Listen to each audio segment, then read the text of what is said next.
then you start to feel the dead end hitting you, the wall, where you're like, oh no, is this going to last forever? And then at one point, probably 4 o'clock in the morning, still hiccuping or whatever, I thought, well, I'll just write a letter to our local newspaper, just like, if there's anyone out there that can just please help me. Hey guys, I'm Siobhan, a 5th-year medical resident. Now, we've all had the hiccups that lasted just long enough that it felt like they would never stop. For Chris Sands, that became his reality. He hiccuped for 3 years straight and tried every possible cure. When all hope was lost, he had a surprising opportunity that led him halfway around the world, where he finally discovered the cause of his hiccups. Today, you'll meet Chris, hear his story, and learn everything you'll ever have to know about the hiccups.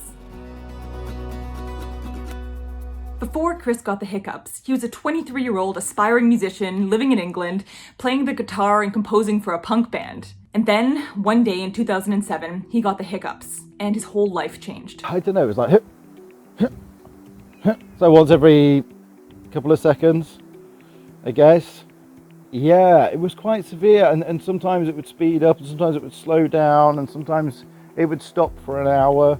Oh, I can feel them coming back, and you're creasing yourself and doubling over and trying to resist this kind of nervous internal feeling. It's that kind of thing. You can feel it coming back all the time, and eventually it gets you, bang, and then you're hiccuping all the time. This is day 1 of Christopher's diary.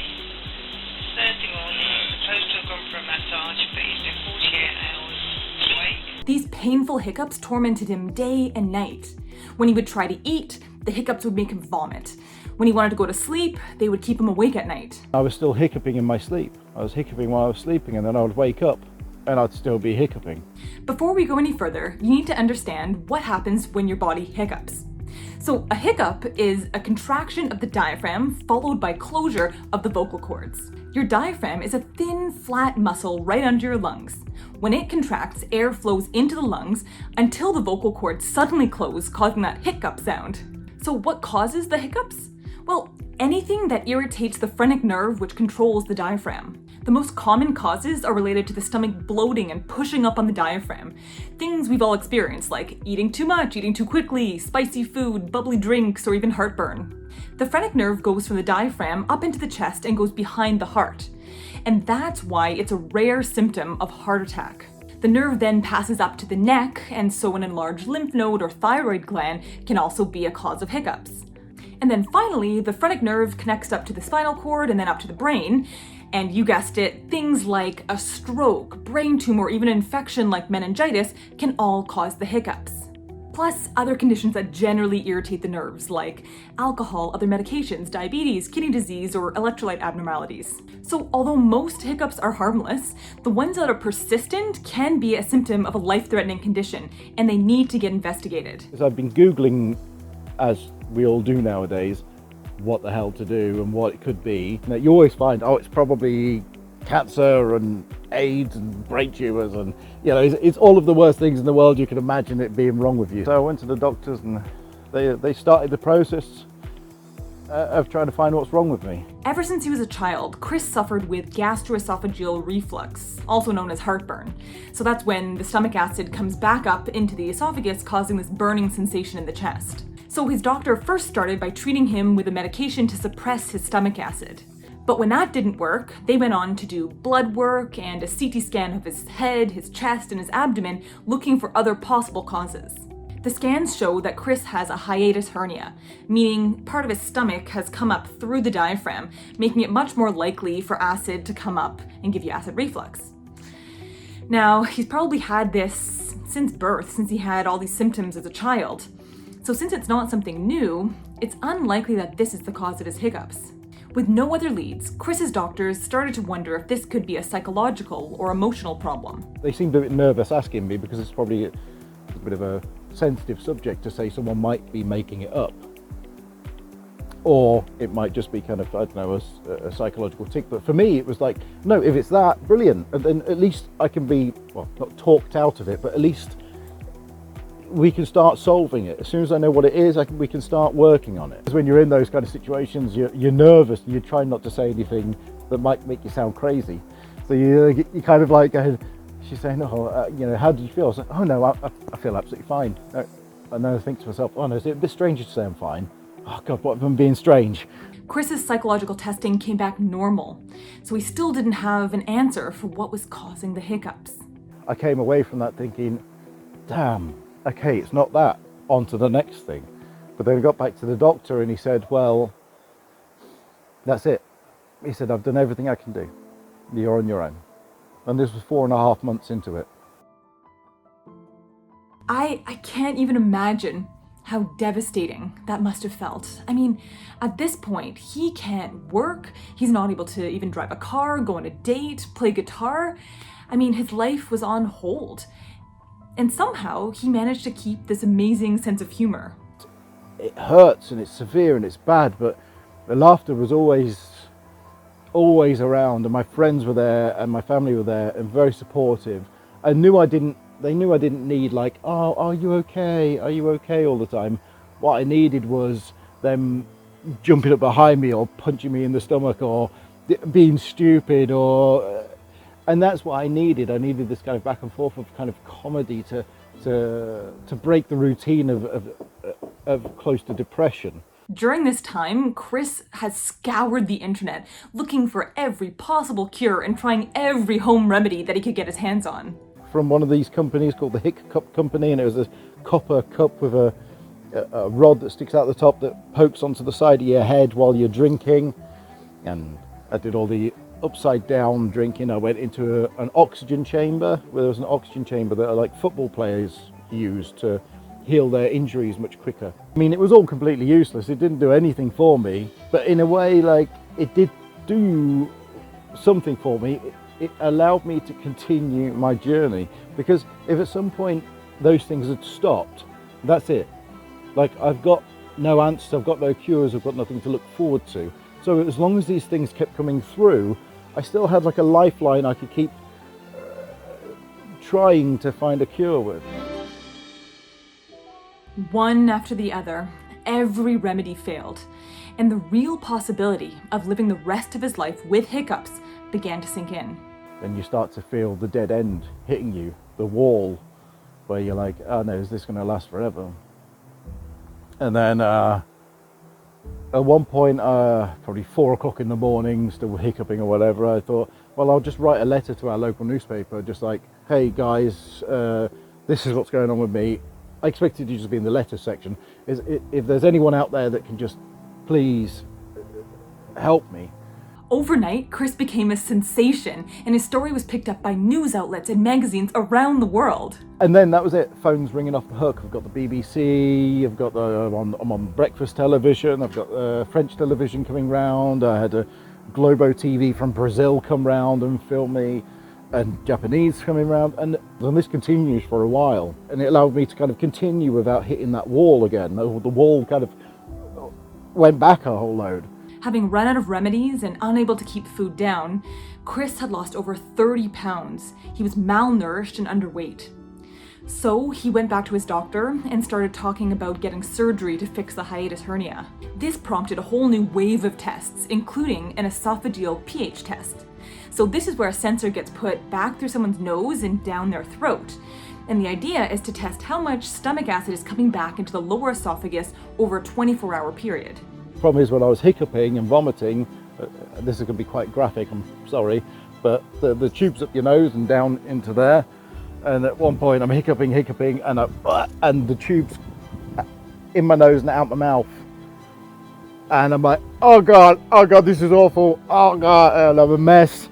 I don't know what to do, and I need the doctors to do the test properly, so I took it out myself and shoved it back in.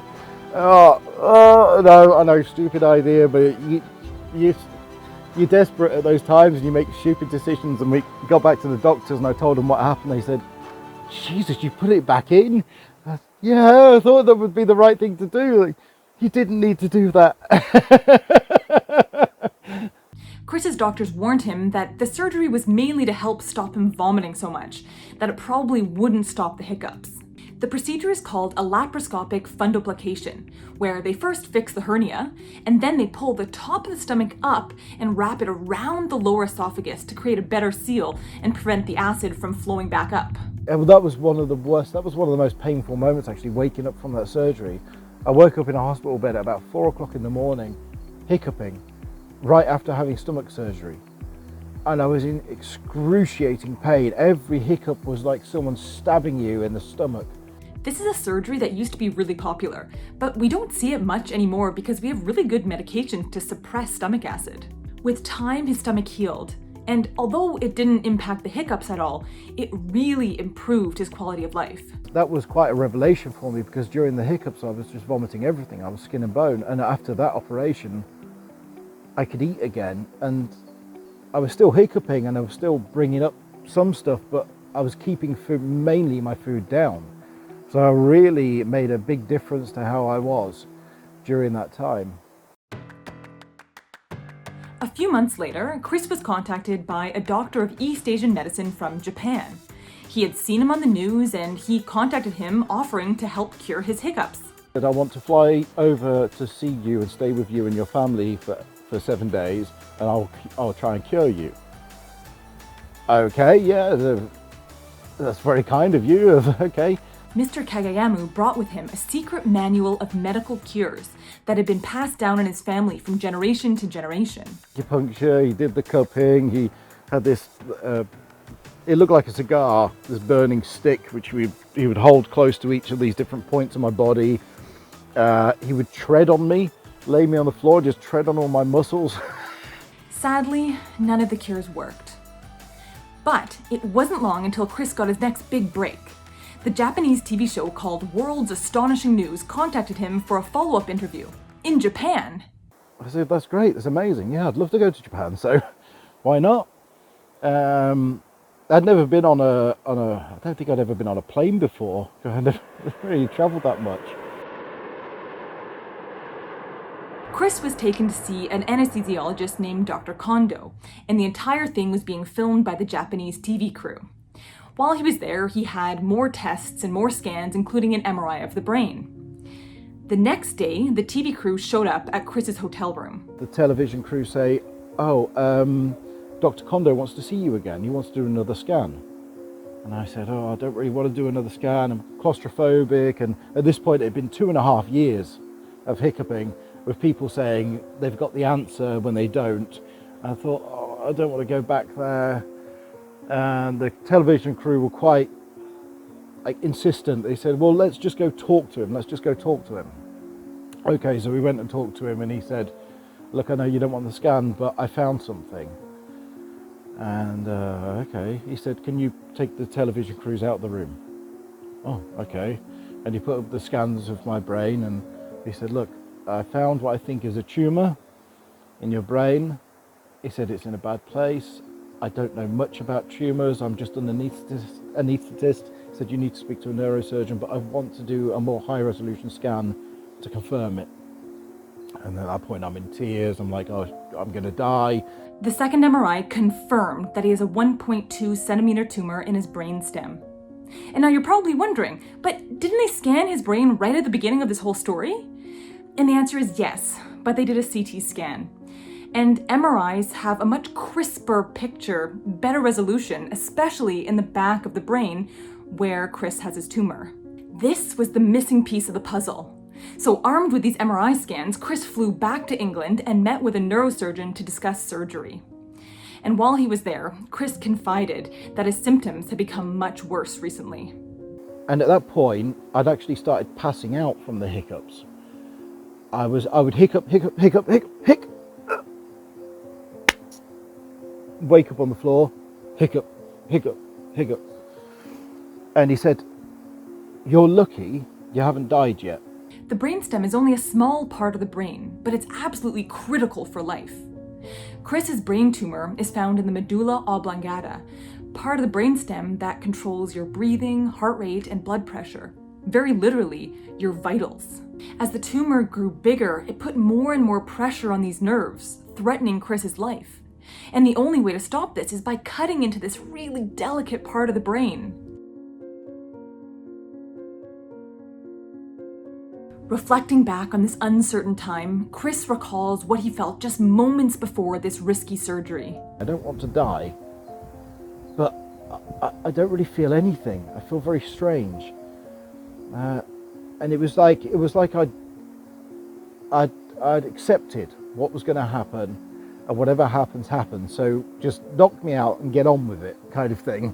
The surgery lasted 5 hours, and the goal was to remove as much of the tumor as possible without damaging Chris's brain. They managed to take out over 60% of the tumor and sent it off to pathology. The pathologist diagnosed the tumor as a pielocystic astrocytoma, which is a benign, non-cancerous tumor that grows really slowly and doesn't travel anywhere else in the body, which explains why Chris was able to live with this for over 3 years.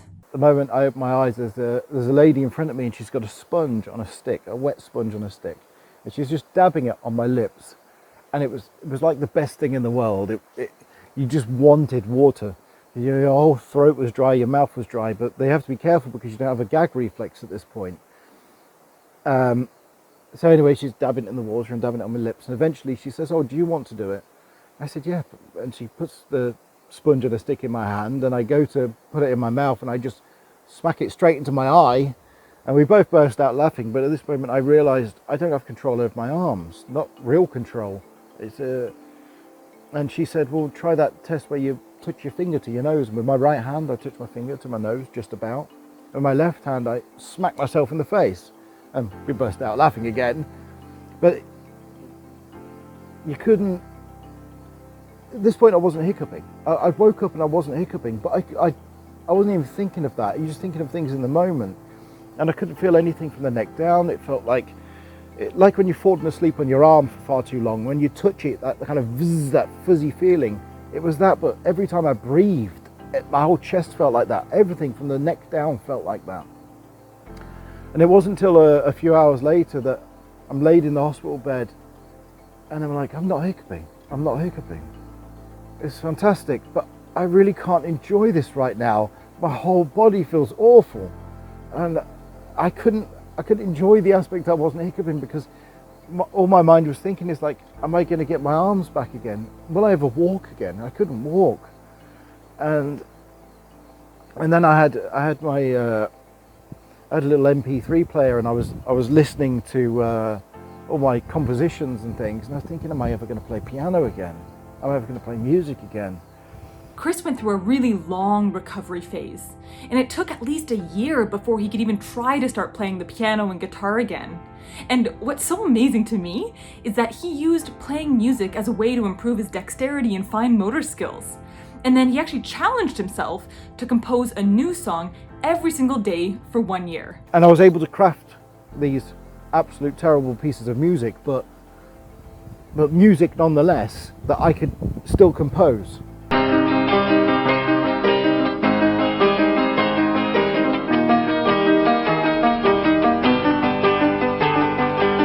The feeling of creation completely outweighed the disappointment of not being able to do it. It just gave me a push to try harder. And as soon as you feel that sense of progress and you can kind of clutch onto it and keep on dragging yourself forwards, whether it's dragging yourself forwards on your knees or whether you're running, at least you're going forwards. There's a real sense of accomplishment, and it was lovely. And that 365 songs, it's like a musical diary of the year. It's incredible. Today, Chris has made a full recovery, although he still has a little bit of numbness in some of his fingers since the surgery. But the tumor hasn't grown back, he hasn't got the intractable hiccups back, although he will occasionally get the normal hiccups. And personally, that would just freak me out, but it seems like Chris isn't really bothered by it. Yeah, no, I get hiccups like a normal person. It doesn't make me nervous because me being me, I'm I've got quite good knowledge of how to get rid of them. I'm quite good at it, you know. I studied it for a long time, so I've got all of the cures and I know how to get rid of them better than anyone else. So listening to Chris's story, I have such conflicting emotions because on one hand, I'm just amazed by his resilience and positive mindset through everything that he's been through. And on the other hand, I feel outraged for him. I mean, 3 years, he had to make a plea to the news, he had to go to Japan before he got an MRI. Oh, it's so disappointing. The neurosurgeon told me, he said, you should have been scanned within 48 hours of having that. The cause of hiccups, if it's lasting that long, is either in your stomach or in your brain. And if it's not in your stomach, it's in your brain. So get an MRI scan, just get it straight away. And if your doctor says no, get a different doctor, because they don't know what they're talking about. I think Chris's story really highlights the importance of advocating for yourself. And to me, it also shows how powerful social media can be, because people can share their experiences and we can learn from each other, especially when it's an unusual symptom or if it's a really rare disease. All I can say is that I feel very, very lucky. I feel very lucky to have had the people around me that I had around me at the time, to still have people that I love and adore around me all the time. I really cannot thank Chris enough for sharing his story with us and allowing us to learn from his experience. So I'm really excited to hear what you think, so let me know in the comments below, what were your reactions? What were you thinking? Is it what you expected? And if you like this type of medical mystery video, then be sure to check out this video about a man who was such a picky eater that he developed brain damage. And if you haven't already, be sure to subscribe and click that notification bell, and that way I'll see you in the next video. So, bye for now.